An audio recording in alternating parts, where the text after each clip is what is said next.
شیخ الحمدللہ۔ میرا سوال ہے کہ جیسے کہ میرا بھی میں حمل سے ہوں اور میرا 5th منتھ چل رہا ہے۔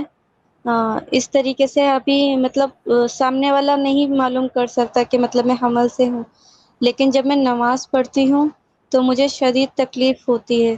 شدید تکلیف جیسے میں جب رکوع سے سجدے کا جو سفر ہوتا ہے تو مجھے درد کا بہت زیادہ احساس ہوتا ہے، تو دل کہتا ہے کہ میں بیٹھ کر نماز پڑھ لوں، تو کیا یہ میرے لیے بہتر ہوگا؟ کیا میرا اس میں کچھ عبادت میں کچھ جی کمی تو جی نہیں جی ہے؟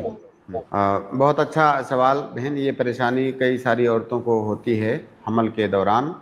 تو اگر آپ کو ایسی پریشانی ہے کہ اٹھنے بیٹھنے میں آپ کو دقت ہے، درد ہوتا ہے یا کسی نقصان پہنچ جانے کا اندیشہ ہے، تو ایسی صورت میں آپ کے لیے جائز ہے کہ آپ بیٹھ کر کے نماز پڑھیں۔ آپ اس طرح سے بیٹھ کر کے نماز پڑھیں جس میں آپ کے لیے آسانی ہو۔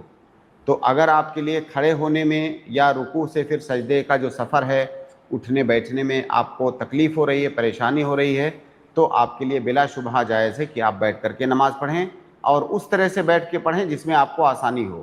اگر کرسی پہ بیٹھ کر پڑھنے میں آسانی ہے تو آپ کرسی پہ بیٹھ کے پڑھیں، زمین پہ بیٹھ کر کے پڑھنے میں آسانی ہے تو زمین پہ بیٹھ کے پڑھیں۔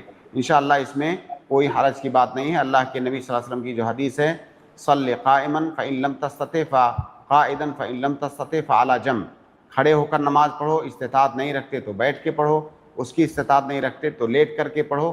تو اس حدیث کے اندر نماز کے سلسلے میں یہ اصول بتا دیا گیا ہے کہ نماز کے وہ تمام ارکان جو اپنی اصلی حالت میں آپ نہیں کر سکتے، تو آپ جس طرح سے اس کو ادا کر سکتے ہیں آسانی کے ساتھ، اس طرح سے ادا کریں۔